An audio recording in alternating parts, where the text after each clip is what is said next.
Gloire à Dieu. On continue notre petite étude sur qu'est-ce que le Seigneur a fait pour nous quand il est venu. C'était annoncé d'avance dans les écrits de l'Ancien Testament. Il est venu accomplir un paquet d'affaires qui sont des nouvelles lois spirituelles que personne ne peut changer, même pas le diable. Le diable, il passe pour quelqu'un de puissant parce qu'il règne dans ce monde, mais il ne peut pas changer les nouvelles lois spirituelles que Dieu établit. Depuis 2000 ans, à cause de la victoire de Jésus, le diable, il a perdu toute puissance ou armement, des choses dans lesquelles il se confiait pour garder le monde dans le péché, puis de les garder sous son emprise. Mais à cause du Seigneur, puis ce qu'il a accompli, il a ouvert un nouveau chemin. Comme je vous disais tantôt, un nouveau chemin que Jésus a ouvert, qui nous a déjà invités à rentrer dedans. Nous sommes rentrés dedans, puis ça nous donne un paquet de nouvelles bénédictions que l'ennemi ne peut pas nous enlever. La seule manière que l'ennemi peut enlever une bénédiction comme cela dans la vie d'un croyant, c'est si le croyant ne croit plus à ce qui est écrit.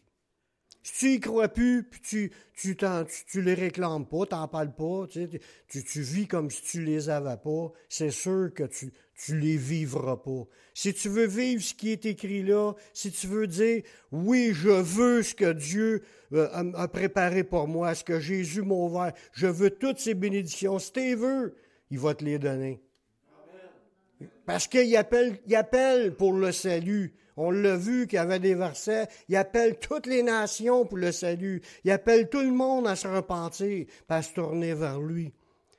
Ce qu'on regarde aujourd'hui, c'est un sujet que des fois, on est mêlé entre ma propre justice puis la justice que Jésus donne. D'être déclaré juste. Même après avoir fait un paquet de péchés, tu peux être déclaré juste par Dieu si tu passes dans le demander pardon, etc. Il va te pardonner. Tu crois au sacrifice de Jésus qui est là pour te pardonner puis te purifier. Ben, il va agir dans ta vie parce que Dieu, il est fidèle et juste. Dieu, ce n'est pas un injuste pour dire à quelqu'un, tu me l'as demandé, mais je ne veux pas te le donner. Ça serait injuste. Dieu, il n'est pas comme ça. Dieu, il est fidèle. Il a promis que si tu confesses tes péchés, tu confesses ta foi dans le sang de Jésus, t'es pardonné. Puis en plus de ça, t'es déclaré juste. Le chemin ouvert par le Messie nous permet d'être déclaré juste devant Dieu. C'est quelque chose. Parce que si on ne sera pas déclaré juste, on ne pourra rien demander. Parce qu'on sera tous des pécheurs privés de la gloire de Dieu. Mais pour obtenir les bénédictions de Dieu, il fallait qu'à quelque part, qu'il fasse un plan pour permettre de justifier des gens pécheurs. Une fois qu'ils sont déclarés justes, ils ont accès à toutes les promesses de Dieu. Merci Seigneur. Les enseignements des prophètes dans l'Ancien Testament nous l'ont expliqué, notre état réel devant Dieu. C'était pas une nouveauté qu'est-ce qui est apporté dans le Nouveau Testament. Dans Isaïe 64, le verset 5 ou 6, ça dépend de la version de la Bible. Nous sommes tous comme des impurs. Quand on dit tous, c'est tous. Il n'y a pas d'exception. Il n'y a pas d'humain qui n'est pas impur devant Dieu ou qui ne l'a pas été. Toute notre justice, tout ce que, moi pour dire, moi je suis un juste, toute notre justice personnelle là, est comme un vêtement souillé, un vêtement tout sale. Il n'y a pas de justice, il n'y a pas de personne juste devant Dieu. Ça, c'est une déclaration de Dieu, que Dieu ne regarde personne, humainement parlant, des personnes, là, il les a toutes devant lui. Puis il n'y en a aucun qui est juste. Nous sommes tous flétris comme une feuille et nos crimes nous emportent comme le vent. Dans Louis II, quand on parle de injuste, quelqu'un qui est juste, quelqu'un qui est injuste aux yeux de Dieu, c'est le descriptif de celui qui viole ou qui a violé la justice. Fait que la justice, là, pour être un vrai juste aux yeux de Dieu, il aurait fallu qu'on ait mis en pratique tout ce que Dieu a demandé. Si on aurait appliqué à 100% toutes les lois de Dieu, depuis le plus petit commandement jusqu'au plus grand commandement, dans toutes les sphères de toutes les lois morales, les lois physiques, parce qu'il y avait des lois d'habitation aussi, il y avait des lois spirituelles pour le culte. Toutes les lois, là, il y a 613 préceptes dans l'Ancien Testament. Si on les arrête toutes en pratique, là, on a été déclaré juste. Il y a rien que Jésus qui l'a fait. Toutes les autres, on a toutes transgressé à quelque part. Le plus gros, moi je trouve, puis je pense que c'est la pensée biblique, le plus gros péché qu'on a fait, là, c'est d'avoir vécu des années dans l'ignorance de Dieu. Vivre comme si Dieu ne serait pas là. Avant qu'on accepte le Seigneur, là, on ne croyait pas en Jésus, on ne croyait pas en Dieu. Même si on savait, on n'avait pas mis notre foi dès notre naissance en croyant au Messie, en croyant en Dieu, puis parler de lui, puis l'aimer, puis de vouloir obéir. On a marché dans toutes sortes de choses de désobéissance, puis ça a fait de nous qu'on est tous, aux yeux de Dieu, des injustes en partant. Puis c'est impossible qu'on ait pu pratiquer tout ce que Dieu demandait. Il y en avait trop. Le mot injuste veut dire être méchant, ou être pécheur, ou être coupable. Celui qui agit frauduleusement avec les autres, trompeur. Le mot injuste englobe tout ça, là. Tout ce qu'on aurait pu faire de pas correct, de pas droit. En réalité, c'est d'être croche, être des croches. En réalité, toute notre justice, on est comme un vêtement souillé. Il nous regarde tout sale. Puis le pire de ça, là, c'est ça qui nous empêche d'entrer dans la vie éternelle. Il fallait absolument que Dieu lave tous les souillures qui sont sur nous. C'est le seul moyen pour entrer. Dieu, il n'a pas de souillure. Puis il ne peut pas avoir des souillures dans sa présence. C'est le Dieu saint. Il fallait absolument devenir saint, devenir juste pour pouvoir rentrer dans la présence de Dieu pour l'éternité. Fait qu'il a fait un chemin spécial, un chemin qui nous permet de devenir juste, de devenir lavé, puis que notre justice compte, pas la nôtre personnelle, mais la justice de Jésus. Quand Dieu regarde, il regarde qu'on est des justes à cause de Jésus. L'apôtre Paul, il a écrit un long paragraphe pour expliquer que personne n'est juste devant lui, devant Dieu, dans Romains 3, à partir du verset 10.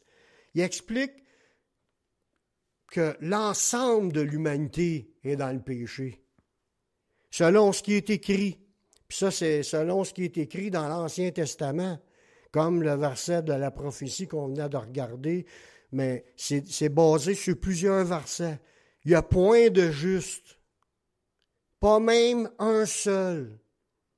Nul n'est intelligent, nul ne cherche Dieu. Voyez-vous ce que je vous disais tout à l'heure? Le plus gros péché que l'apôtre Paul marque en premier, c'est de ne pas chercher Dieu. C'est le plus grave de nos péchés, c'est d'avoir vécu des moments sans penser à Dieu. C'est pour ça que Jésus dit, il faut que tu aimes Dieu de tout ton cœur, toute ton âme, de toutes tes pensées, de toute ta force. C'est le premier puis le plus grand commandement. Chaque fois qu'on n'a pas fait ça, puis on n'a pas fait ça pendant des années, on cherchait pas Dieu, on était dans le péché.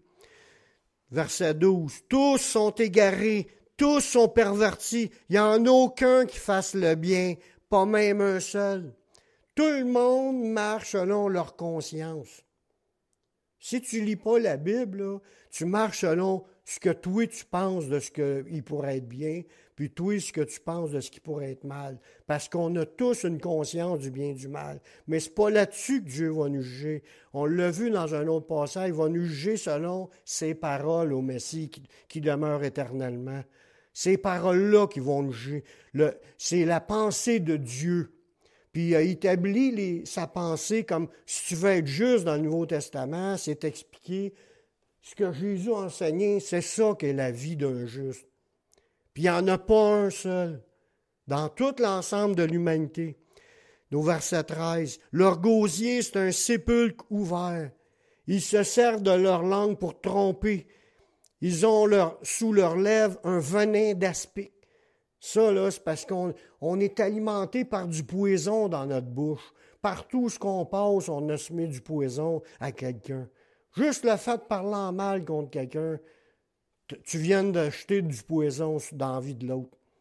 Bien, toute notre vie, tout le monde a fait ça. parlant mal des autres.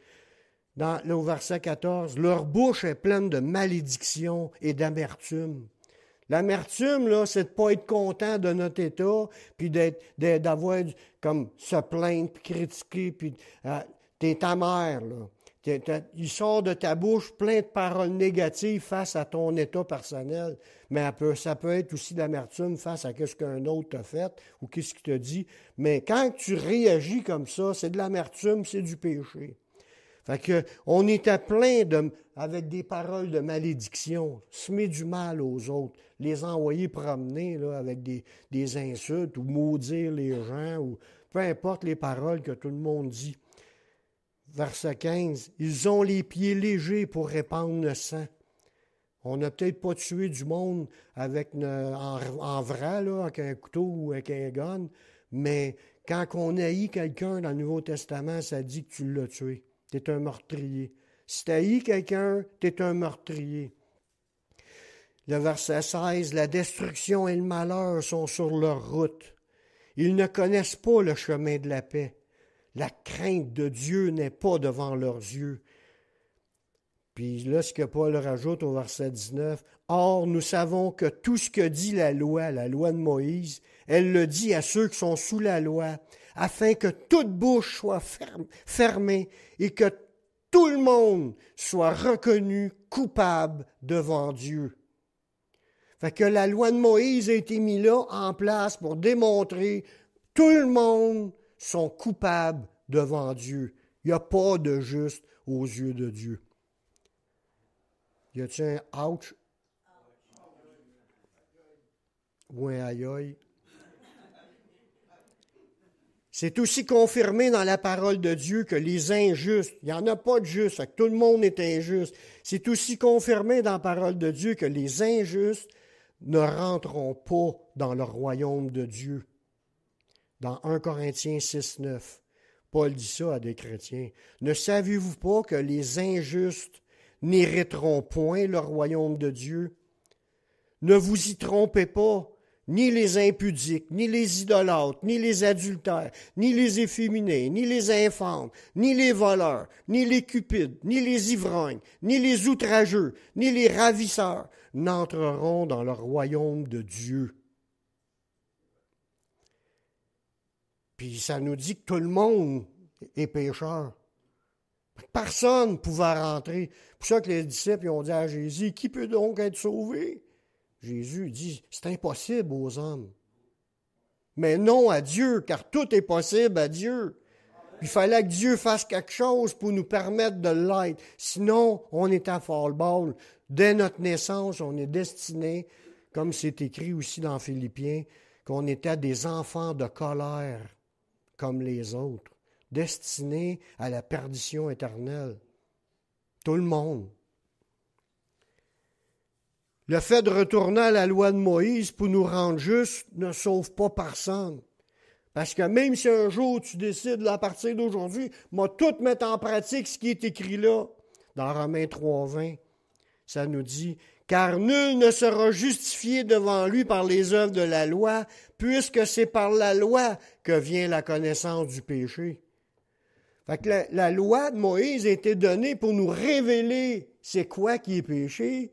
Puis même si tu dis qu'à partir d'aujourd'hui, mais je vais tout mettre en pratique, mais elle est là pour te montrer c'est quoi qui est péché, qu'est-ce qui va arriver avec toute ta liste de péchés que tu as faite. C'est comme si tu dis, je vais au dépanneur, puis tu es rendu, tu fais écrire sur ton compte au dépanneur, tu dis, moi, je fais marquer sur mon compte, marque ça sur mon compte, je paierai plus tard, puis là, tu es rendu une dette de 500$ au dépanneur.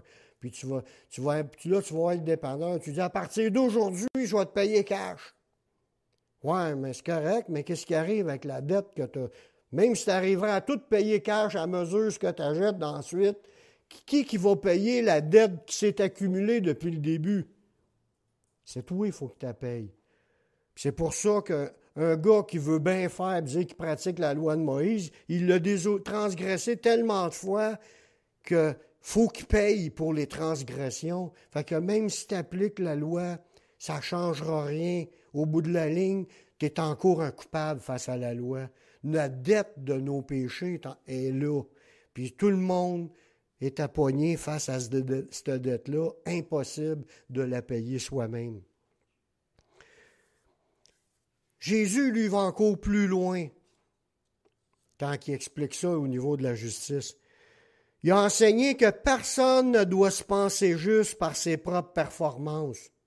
Là, même pour des chrétiens. Parce que des fois, quand on sent qu'on est dedans, là, qu'on marche avec le Seigneur, puis qu'on est béni, puis Dieu nous rouvre des portes, puis Dieu se manifeste, on se pense bon. On se pense correct. Puis on pense qu'on a atteint, qu'on est juste. Même ça, c'est pas accepté devant Dieu. Dieu veut pas qu'on ait cette pensée-là. Il veut toujours qu'on pense que c'est grâce à Jésus si on est juste. Pas grâce à nos performances. Oui, ça se peut que tu vives une vie qui plaît plus à Dieu qu'au départ. Oui. Mais être juste, 100% juste, est encore impossible. Puis pense pas que tu vas rentrer au ciel parce que tu as atteint quelque chose. Tu viens de dire que tu n'as pas besoin de la justice de Jésus, puis tu penses que c'est la tienne qui va te sauver. Dans Luc 18, le verset 9, ça c'est la parabole, on a déjà parlé de cette parabole-là, c'est quand que les deux personnes se présentent au temple. Il dit cette parabole, Jésus, en vue de certaines personnes se persuadant qu'elles étaient justes.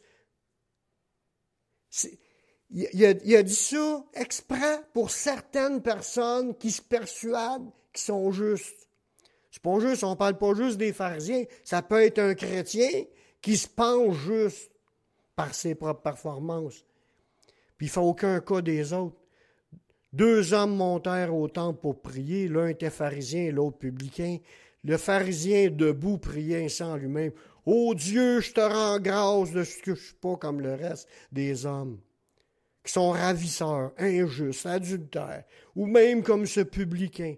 Je jeûne 2 fois la semaine. Je donne la dîme de tous mes revenus. » Ça, c'est l'attitude du gars qui pense qu'il a tellement bien fait sa vie chrétienne ou sa vie dans sa religion, qu'il se pense juste. Il se pense juste. Il se persuade, il essaye de se convaincre que c'est juste, puis qu'il est injuste, puis qu'il se pense qu'il n'a pas besoin de demander pardon.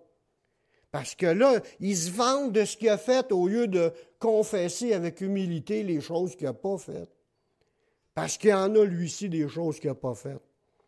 Déjà, de penser d'une manière orgueilleuse, c'est du péché. L'orgueil de la vie vient pas du Père, ça vient du monde.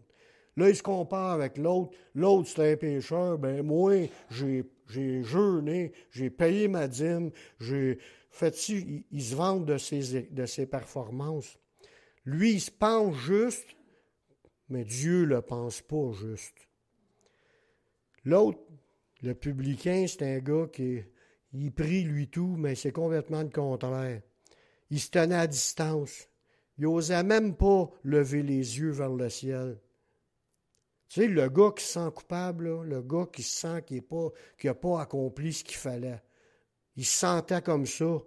Il se sentait qu'il n'était pas à la hauteur. Il se sentait qu'il avait fait des choses qui ne plaisaient pas à Dieu, puis il n'osait même pas lever ses yeux vers le ciel.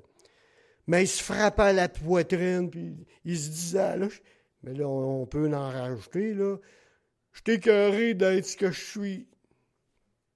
C'est ça, là. Il est en train de dire qu'il n'aime pas sa vie. Il disait, « Ô Dieu, sois apaisé envers moi qui suis un pécheur. » Il n'a pas essayé d'étaler tout ce qu'il a fait de bon, il a plutôt fait le contraire. Il a avoué qu'il y avait des choses qui déplaisaient à Dieu dans sa vie. Puis vu qu'on est tous, à quelque part, on vient tous du monde de charnel, injuste, même quand ça fait 50 ans de vie chrétienne, tu vas en faire encore des désobéissances à Dieu. Fait qu'au lieu de regarder les choses bonnes que tu as faites, puis te vanter de ça devant Dieu pour dire que tu mérites quelque chose, des avantages ou des bénédictions supplémentaires, garde une attitude humble, puis regarde plutôt ce que tu n'as pas fait. Il ne faut pas chercher à se persuader qu'on est juste par nos propres capacités. Je ne te dis pas qu'on ne vise pas à l'être. Oui, tu peux viser à mettre en pratique au maximum ce que tu sais de la parole de Dieu, puis c'est parfait, mais pense pas que tu l'as accompli. Alors, regarde plutôt les points que tu n'as pas faits, puis demande pardon à Dieu pour les seuls que tu n'as pas faits. Verset 14, c'est là qu'est la conclusion. Je vous le dis, celui-ci descendit dans sa maison justifié. Lui, là, celui qui s'avouait pécheur, puis il s'avouait qu'il y avait des choses qui ne plaisaient pas à Dieu dans sa vie, lui, Dieu l'a déclaré juste. Il est sorti justifié. Dieu, il a pardonné. Puis il a dit, quand tu es tombé juste à cause que mais ça ne parle pas qu'il croyait au sang de Jésus. Il croyait au sang de Jésus parce qu'on sait que ce n'est pas à cause de la loi que c'est ça. C'est à cause de la grâce de Dieu. Puis le sang de Jésus, c'est ça qui nous permet d'obtenir la grâce de Dieu. C'est toujours ça depuis la Nouvelle Alliance. Mais le principe d'humilité puis de ne pas se penser juste par nos propres performances, ça, il faut le garder. Il faut rester humble puis toujours confesser qu'on ne l'est pas. Puis c'est de même que Dieu il met la justice de Christ sur toi. Parce que Jésus ajoute pour finir, car quiconque s'élève sera abaissé, et celui qui s'abaisse sera élevé. Ça fait partie. Tu veux vivre la justice de Christ sur ta vie, tu y crois, reste humble. Puis là, il va te la donner. Jésus appelle ceux qui se reconnaissent et avouent qu'ils sont pécheurs. Dans Luc 5, 32, là, il dit, « Je ne suis pas venu appeler à la repentance des justes, mais des pécheurs. » Si on est là aujourd'hui pour on a accepté Jésus, c'est parce qu'on l'a reconnu qu'on est des pécheurs. C'est pour ça que ça nous a permis d'entrer. Il est venu nous le dire, la conviction du Saint-Esprit convainc de péché. Il nous l'a dit, on l'a cru. Puis on ne cherche pas à se dire, je suis une bonne personne, j'ai fait ci, j'ai fait ça, il va me dérouler le tapis rouge. On n'a pas cherché de même, on a avoué qu'on était des pécheurs, puis on a demandé pardon au Seigneur, puis on lui a dit que le sang de Jésus nous pardonne. Puis Jésus, il est venu appeler à la repentance tout le monde. Tout le monde. Il est venu appeler à la repentance tout le monde, mais il appelle pas les justes, parce que ceux ils se pensent justes, pensent correct, ils répondront pas à l'appel de se repentir. Pourquoi? Parce qu'ils ont une trop haute opinion d'eux-mêmes. Ils se pensent justes, donc ils ne pensent pas qu'ils ont des péchés à confesser. Ils pensent qu'ils ont tout fait ce que Dieu demande. Ils se pensent comme Jésus. Toute la gang, il y a beaucoup de gens, même dans les religions, là, qui se pensent corrects. Puis il y a des gens, surtout aussi, j'ai vu ça dans ceux qui font beaucoup de travaux communautaires. C'est des bénévoles, ils font du service, puis ils pensent qu'ils sont en train de gagner le ciel. Je l'ai entendu, ça, de quelqu'un qui était bien dévoué pour l'aide humanitaire. Puis elle a dit, « Seigneur va me dérouler le tapis rouge, mais j'arrive là au bord. » Elle pense de l'avoir par ses propres mérites. Alors, ils vont rester surpris parce que ça ne marche pas de même. Oui. Il est venu appeler à la repentance des pécheurs. Puis, est-ce qu'un chrétien qui a 40 ans de chrétienté, là, est-ce que lui a encore des choses qui devraient encore se repentir? Donc, on est des pécheurs. Encore. Je ne te dis pas qu'il nous regarde que tout le temps comme un pécheur, puis prêt que la colère de Dieu est encore sur nous. Non. Mais on va toujours avouer qu'il y a des manquements dans notre vie. Puis qu'on va toujours chercher à faire comme le gars, puis à dire, « Pardonne-moi, ô Dieu, je suis un homme pécheur. » Puis on demande pardon à tous les jours. Parce que c'est quand tu restes dans cet état-là que tu sors de là justifié. Par le sacrifice de Jésus à la croix, il a payé pour nos injustices, pour nous donner sa justice. Ça, c'est grand, qu'est-ce qui s'est passé là, l'histoire de la substitution. Jésus, il était sans péché, c'est le seul qui était juste sur toute la planète. Puis lui, C'est le salaire du péché qui est la mort, mais lui, vu qu'il n'a pas fait de péché, il ne devait pas mourir. C'est ceux qui pêchent qui vont mourir. Le salaire du péché, c'est la mort. Lui, il n'a pas fait de péché, donc il ne devait pas mourir. S'il a été à la mort, c'est pour prendre notre place. La substitution, c'est qu'il a comme échangé notre rôle avec nous. Il dit, je vais aller mourir pour Daniel, puis là, je vais donner à Daniel ma justice. On fait un switch. C'est la même chose pour chacun de vous. Quand vous donnez votre vie au Seigneur, vous rentrez dans un nouveau chemin qui est le chemin du pardon. Ça, on a vu ça la semaine passée, mais c'est le chemin aussi pour recevoir sa justice. Ton injustice est tombée sur lui, puis lui en est mort, puis sa justice est déposée sur toi parce que tu as reçu Jésus dans ta vie. Tu es rendu un justifié par son sang, son sacrifice. Dans 1 Pierre 3,18, ça dit, Christ a aussi souffert une fois pour les péchés, lui, juste pour des injustes. Lui était le seul qui était juste, puis il a souffert pour des injustes, c'est à nous, afin de nous amener à Dieu. Il a été mis à mort quand à la chair, mais était rendu vivant quand à l'esprit. Mais il a été mis à mort, lui, le seul juste, à la place des injustes. C'est ça le switch qu'il fait avec nous. Tous ceux qui sont injustes, qui veulent être pardonnés, qui veulent être déclarés justes, ne cherchez pas à établir votre propre justice. Cherchez plutôt à aller sur le sang de Jésus pour recevoir la justice de Christ sur vos vies. Maintenant, dans la nouvelle alliance, le Seigneur nous donne sa justice. Dans Romains 3, 21. Ça nous dit, mais maintenant, sans la loi de Moïse, est manifestée la justice de Dieu, à laquelle rendent témoignage la loi et les prophètes. Justice de Dieu par la foi en Jésus-Christ. La justice de Dieu par le Messie. C'est une justice qui est obtenue à cause de l'œuvre de Jésus. Pour tous ceux qui croient. Si tu crois assez là, pour dire que tu veux suivre Jésus, tu es prêt à renoncer à toi-même, prendre ta croix et le suivre, tu es prêt à t'engager, puis à ne pas lâcher, en suivre. C'est ça, croire. Là. C'est pas juste une petite croyance, là, puis que tu oublies le lendemain. Là. C'est pas ça. Là. Pas juste dire « j'avoue que Jésus, c'est le Messie ». C'est pas juste ça. Quelqu'un qui croit, c'est quelqu'un qui s'engage. On croit, nous, on est ici, puis on s'est engagé à suivre Jésus. Bon, mais c'est une justice de Dieu par la foi en Jésus pour tous ceux qui croient. Il n'y a pas de distinction. Car tous ont péché. Ça revient à ce que Paul avait expliqué juste avant. Tous ont péché puis sont privés de la gloire de Dieu, mais ils sont gratuitement justifiés par sa grâce. Tous ont été pécheurs, mais tu es gratuitement rendu juste par sa grâce, par le moyen de la rédemption qui est en Jésus-Christ. C'est un moyen que Dieu a mis là, le moyen de rédemption, de rachat que Dieu a fait.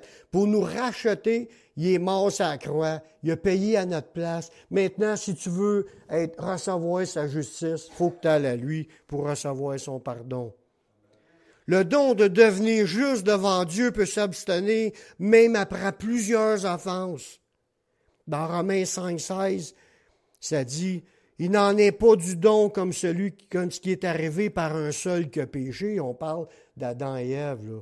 Un seul a péché, ça dit « Car c'est après une seule offense d'Adam et Ève que le jugement est devenu condamnation. » Hein? Adam et Ève, c'était un immense impact, son péché. Là. Après l'offense d'Adam et Ève, une seule offense d'Adam, le jugement, il est devenu condamnation. Eux, ils ont rentré dans une condamnation, puis toute la descendance humaine est rentrée dans la condamnation d'Adam et Ève, à part de la condamnation de nos propres péchés. Tandis que le don gratuit devient justification, il te rend juste après plusieurs offenses. Tu peux en avoir fait une tonne de péchés. On l'a déjà dit, même si Hitler s'aurait repenti, il aurait pu être pardonné. Même après une tonne de péchés, si tu veux être pardonné, tu vas à Jésus, tu lui demandes pardon, tu lui dis, tu t'engages à le suivre, puis tu vas l'être. Ceux qui ne croient pas, puis qui rejettent la vérité, parce que ça, ce que je vous dis là, c'est ce qui est écrit dans le livre qui est vrai. C'est le livre de Dieu. C'est la vérité qui a été dite par Jésus puis par les apôtres. C'est l'enseignement de Dieu qui demeure éternellement. Ceux qui ne croient pas Dieu, puis qui rejettent la vérité, cette loi spirituelle-là, comme je l'ai dit tantôt, c'est des lois spirituelles que personne ne peut changer. Ce que Jésus a établi comme loi spirituelle d'un nouveau chemin de grâce, un nouveau chemin de pardon et de rendre juste les gens, ce chemin-là ne peut pas être modifié ou changé. Personne ne peut changer ça. Mais ceux qui rejettent ça, ils veulent dire en faisant ce rejet-là, ils veulent dire qu'ils se plaisent à être injustes. Parce que si tu ne reconnais pas que tu es un injuste, puis tu n'y vas pas pour demander pardon, ça veut dire que tu aimes ça, rester être injuste. Ils vont être condamnés. C'est ça de même que Dieu prend ça. Dans 2 Thessaloniciens 2,12, c'est ce qu'il dit. Afin que tous ceux qui n'ont pas cru à la vérité, mais qui ont pris plaisir à ce qui est injuste, à l'injustice, ils soient condamnés. Il n'y a pas 3 options. Il y en a juste 2. Soit tu es pardonné parce que tu marches sur la justice de Christ, ou soit tu rejettes Dieu et ses révélations, puis ça veut dire que tu veux rester à être injuste, puis tu vas être condamné. Il n'y a pas d'autre choix. C'est ça que la Bible elle enseigne. L'apôtre Paul, il avait renoncé, lui, à chercher la justice qui vient de la loi, parce que l'apôtre Paul, là, c'est un engagé. Puis quand il décrit son état devant Dieu, de gars qui est un fonceur, plus zélé que ceux de sa race, il est engagé dans son ministère de pharisien, de suivre la loi selon un principe.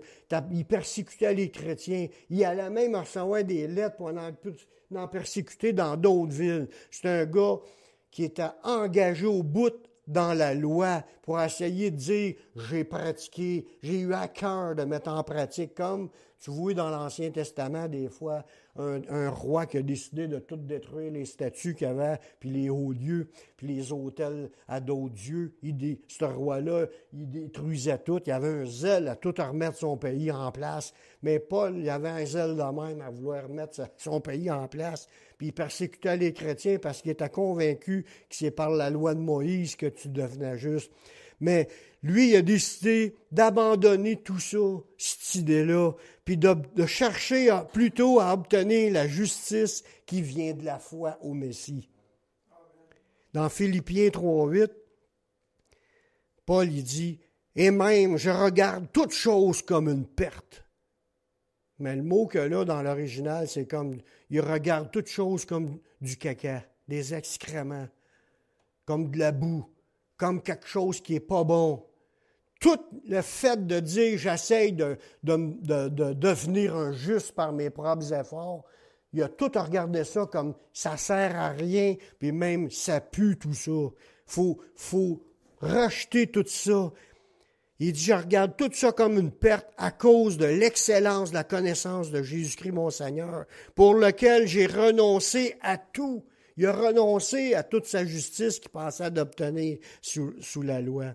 Puis je regarde comme de la boue afin de gagner Christ. Fait que ça devrait être l'attitude de tous les chrétiens.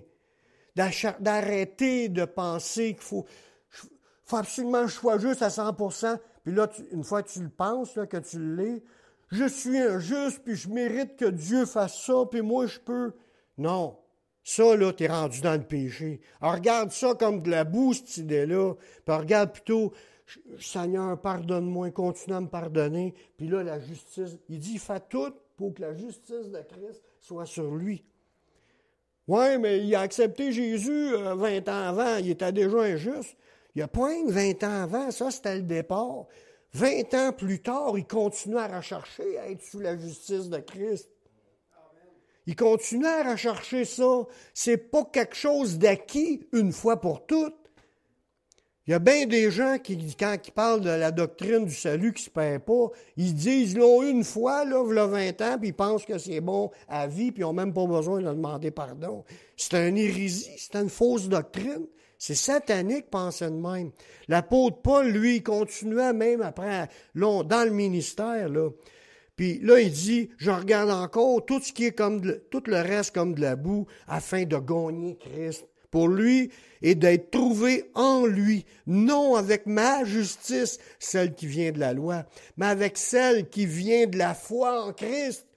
Lui voulait la justice qui vient de la foi de Jésus. La justice qui vient de Dieu par la foi. C'est ça qu'il faut rechercher tout le temps. Fait que si tu te sens injuste aujourd'hui, continue à demander pardon, puis tu vas être juste automatiquement, parce que si tu lui demandes pardon, il te pardonne puis il te purifie. Dieu, il est juste. Il est fidèle. Cherche toujours à rester sous le sang de Jésus, puis tu vas être toujours un juste devant Dieu. À la fin du monde, Dieu va séparer les méchants d'avec les justes. Pas ceux qui ont réussi à atteindre de pratiquer leur religion, là. Pas ça. Les justes, c'est ceux qui sont sous le sang de Jésus, qui ont avoué qu'il était des pécheurs, puis continuent à l'avouer 30 ans après, en continuant à vouloir confesser, pour vouloir rester sous le sang de Jésus. Dans Matthieu 13, le verset 49, « Il en sera de même à la fin du monde. Les anges viendront séparer les méchants d'avec les justes. Puis ils les jetteront dans la fournaise ardente, où il y aura des pleurs et des grincements de dents. » Voyez-vous, dans cette fournaise-là, c'est pas une fournaise de désintégration automatique, puis après, il n'y a rien. Non. Jetez là, puis là, il va y avoir des pleurs, des grincements de dents. Les injustes, les méchants, parce que tous ceux qui sont injustes devant Dieu, c'est parce qu'ils n'ont pas été se réfugier sur le sang de Jésus. Peu importe qui que c'est. Même le pape, même le plus grand rabbin des Juifs, il faut qu'il aille vers le Messie, puis demander pardon pour ses péchés, aller se réfugier sur le sang de Jésus, puis lâcher de penser qu'il va être rendu juste par sa religion, par ses bonnes actions. C'est tout un mensonge du diable. C'est vraiment le diable qui met ça dans la tête. Toutes les religions basent le salut par leurs œuvres. La Bible est claire. Le salut est par la foi dans le Messie et en rien d'autre. Puis c'est la justice qui vient de Dieu. C'est pas moi qui me déclare juste. C'est Dieu qui déclare juste une personne. Dieu dit c'est un juste parce que tu sors de là justifié à cause que tu t'es reconnu pécheur. Ceux qui s'engagent à suivre le Seigneur sont déclarés justes. Ce qui nous permet de marcher dans une vie juste puis de recevoir de Dieu ses cadeaux. Ça, c'est le bonus. Dans 1 Pierre 3,12. Ça nous le dit, car les yeux du Seigneur sont sur les justes. Ce juste-là, c'est pas parce qu'il est meilleur que les autres, c'est parce qu'il s'est réfugié sur le sang de Jésus, puis il est à jour. Il continue à demander pardon pour ses péchés, toujours déclaré juste. Puis les yeux du Seigneur sont sur les justes. Puis ses oreilles sont attentives à leurs prières. Mais la face du Seigneur est contre ceux qui font le mal. Fait qu'un chrétien qui pêche peut être déclaré être un injuste s'il ne demande pas pardon pour ses péchés et il ne se repent pas. C'est ça qui est le point. Il faut rester à jour avec le Seigneur. Dieu y appelle juste ceux qui marchent avec lui. Un jour, tous verront la différence entre ceux qui servent Dieu et ceux qui ne le servent pas. Je finis avec ce dernier passage-là dans Malachie, chapitre 3, verset 16. Alors ceux qui craignent l'Éternel se parlèrent l'un à l'autre. Ça, c'est ceux qui craignent l'Éternel. L'Éternel fut attentif, il écouta, et un livre de souvenirs fut écrit devant lui pour ceux qui craignent l'Éternel et qui honorent son nom. Chaque jour, quand on est ensemble, Dieu écrit ce livre-là. Il écrit comment est-ce qu'on a la crainte de lui, puis comment est-ce qu'on marche avec lui. Puis Dieu rajoute, « Ils seront à moi, dit l'Éternel des armées, ils m'appartiendront au jour que je prépare. J'aurai compassion d'eux, comme un homme a compassion de son fils qui le sert. Et vous verrez de nouveau la différence entre le juste et le méchant, entre celui qui sert Dieu et celui qui ne le sert pas. » Un jour, ça va être grandiose quand Dieu va révéler ses enfants. Dieu va révéler. Ça dit la terre soupire les douleurs de l'enfantement. Il y a des nouveaux enfants de Dieu tous les jours, du monde qui naît de nouveau, qui passent par Jésus, qui sont pardonnés. Puis un jour, ça va être révélé. Jésus va rassembler ses enfants. Ils vont descendre avec lui sur une nuée pour venir faire ses jugements sur la planète. Puis par la suite, il va y avoir une immense différence entre le juste et le pécheur, entre ceux qui craignent l'Éternel et ceux qui ne le servent pas. Continuons à marcher avec le Seigneur, servons le Seigneur, puis restons sous le sang de Jésus. Amen. Seigneur, je te remercie pour ta parole qui est vraie. Je te remercie pour tes révélations. Merci de nous parler puis de vouloir nous encourager à demeurer avec toi, Seigneur, sous le sang de Jésus. Seigneur, on le reconnaît que nous sommes pécheurs. C'est pas difficile parce qu'on en voit tous les jours des manquements. Mais je te demande de continuer à nous pardonner, à nous purifier par le sang de Jésus. On reconnaît que notre justice ne vient que de la justice de Christ. Merci de nous donner ce nouveau chemin-là, de pouvoir être pardonné, puis de marcher avec toi dans ce monde. On te rend la gloire qui te revient, Seigneur, dans le nom de ton Fils Yeshua. Amen.